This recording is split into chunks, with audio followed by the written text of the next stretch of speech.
Oh yeah, there is some. Okay, cool. Great. So, good morning, everyone, and welcome to How to Train Your Drone, exploring the umwelt as a design metaphor for human-drone interaction. I'm Joseph Lidelfer. I'm a postdoc at BitCraze, a drone company in Malmö, and also at the Robotics and Perception and Learning lab at KTH in Stockholm. My co-authors, Rachel Garrett, Ari Lampinen, and Kia Hook are super excited to present this work here today. It's been a very long time coming. So today we're going to step through the publication at a kind of accelerated pace, covering the umwelt and somatic design as a kind of background, an introduction to the system of how to train your drone, the design process, and co-creating with how to train your drone when I put it in the hands of other people, and some closing thoughts.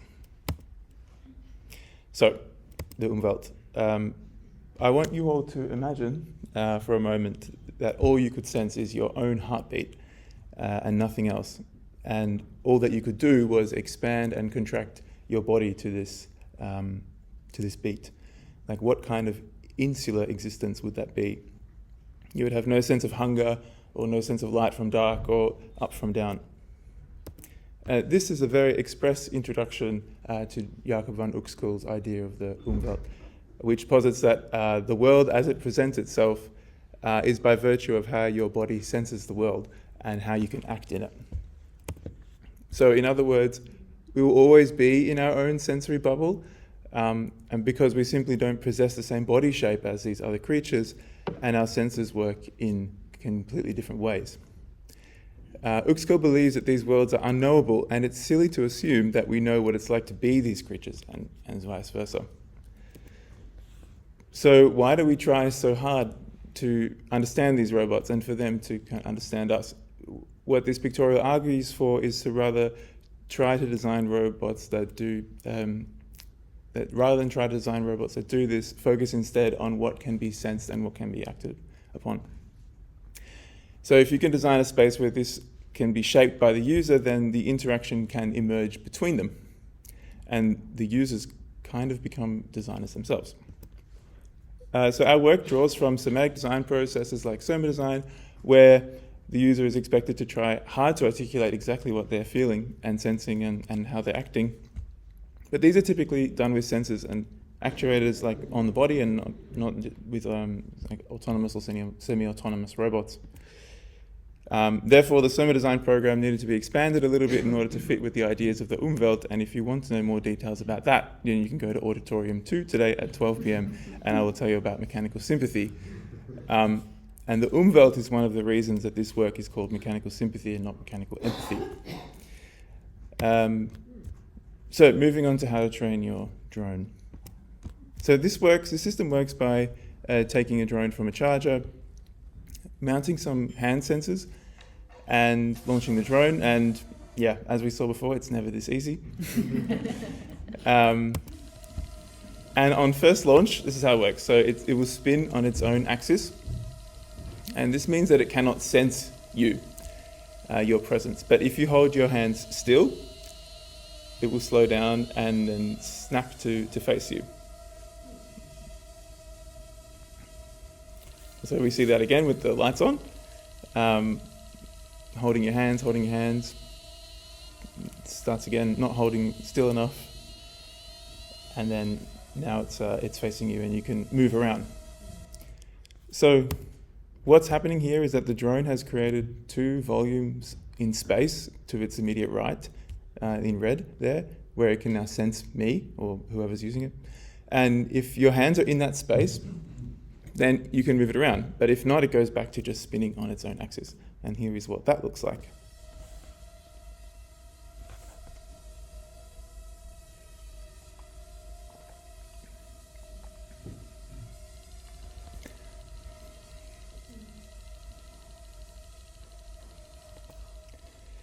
So this means that over time, I can build up a number of these volumes, these spheres, in a space around the drone where it can sense me. And this begins to take a bodily shape of its own, and hence the umwelt reference. In addition, each drone has a different eye color, and this corresponds to different sets of characteristics, which I won't go into too much detail, except for the size of those spheres that you saw in the last slide were different for each drone. And this affects how it can sense the world and its flight characteristics. So the design process. Coming off the back of my previous work, Drone Chi, I was enamored by the breadth of interpretations that people took with the drones, despite my best efforts to design an experience that was kind of meditative and emblematic of Tai Chi. So that motivated me to really try and take a step back as a designer and try to let what people sense to be the main driver of the interaction. So in the beginning, I couldn't really find a way to minimize the implications I placed on the user. It was a lot of like, if human action equals X, drone action equals Y, and it was very heavily imposing some sort of preferred way of moving onto the user, and I wasn't very happy with this. I was also working on the physical shape of the drone, and I was inspired by the work of Blownut, designed here at ITU, and how its radial shape made the interpretation of its meaning ambiguous.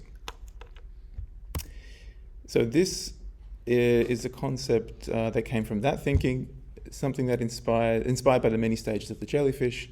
You have the polyp stage where it's kind of anchored to the seafloor, and it's like a plant, but not quite. And then the Medusa stage where it's swimming around, and it's like an animal, but not quite. And we played on this ambiguity. But also we had, this other kind of feature, that's the microphone, not the camera, and this other kind of feature where you could physically manipulate the drone and pull the prop guards to kind of change the weight distribution and its flight characteristics. So I wanted this kind of merging of styling and changing of the drone's behavior. But this was a little bit problematic in terms of crashing, because as you saw, they already crash enough.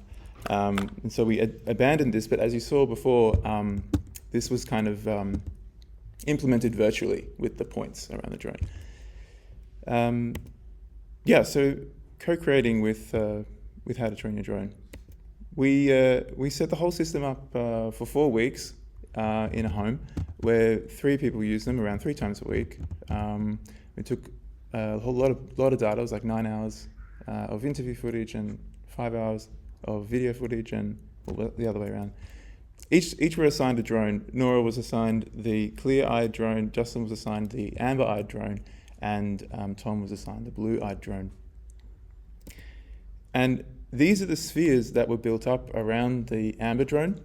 So the amber drone's umwelt is kind of characterized by these dense formations of these volumes either side of the drone, and with only kind of sparse sensitivity on top. And this is because Justin spent a lot of time with his hands either side of the drone trying to move the drone, because it was quite a brittle interaction with these smaller spheres. And only a little bit of time with his hands above the drone, doing some experimental stuff. The clear drone's umwelt had a sensitivity kind of evenly distributed around it, but it wasn't so dense. And so this made it easy to move from very many different angles, but as you see, the size of the spheres are much bigger, and that didn't give you the kind of resolution and the subtlety that you could place your hands in different positions as with the amber drone's umwelt. Not a lot of granularity. And this is partly because Nora took a very carefree and mobile approach to her interactions with the drone. Here she is plunging her hands through those volumes, through the drone's umwelt, if you will, and watching it kind of dart around in response. And the blue drone's umwelt is characterized by this big arc that comes around either side of you when you're facing the drone, as well as some sensitivity in the space immediately above. And this is because Tom had this sequence that he liked to perform where he pulled the drone up and then moved his hands outwards through this arc and back in again.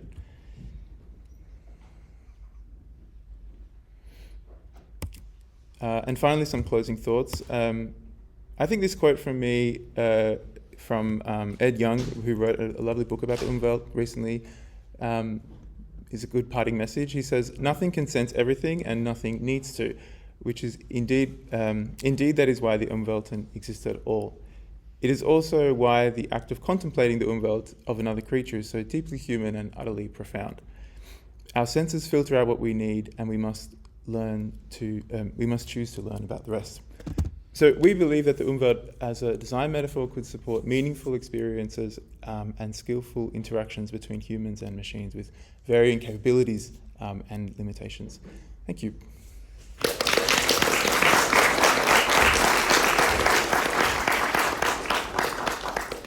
Thank you, Joseph, for an amazing presentation.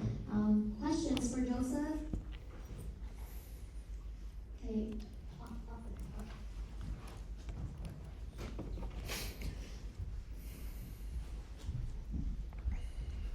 Thank you. Good morning, Trinatigal T. Eindhoven. Thank you for an amazingly beautiful tutorial. If you haven't actually taken a look at it, please. It's stunning.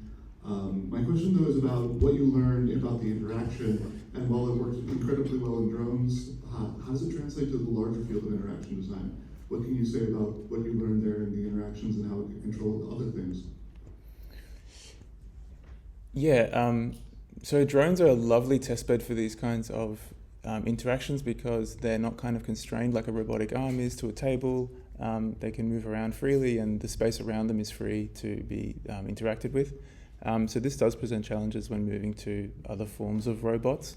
But in the paper, we kind of outline, the paper redirects you to my thesis, which outlines like a few parallels between research through design and some more exploratory robotics pursuits like evolutionary robotics and artificial life, which really try to play with the form of the robot and experimental control systems to help them like find out how to locomote in the world and in a simulation.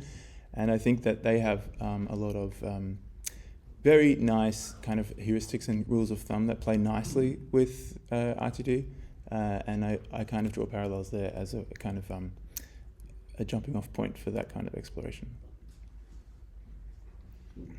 Thank you, and we're actually up on time, so let's thank Joseph one more time.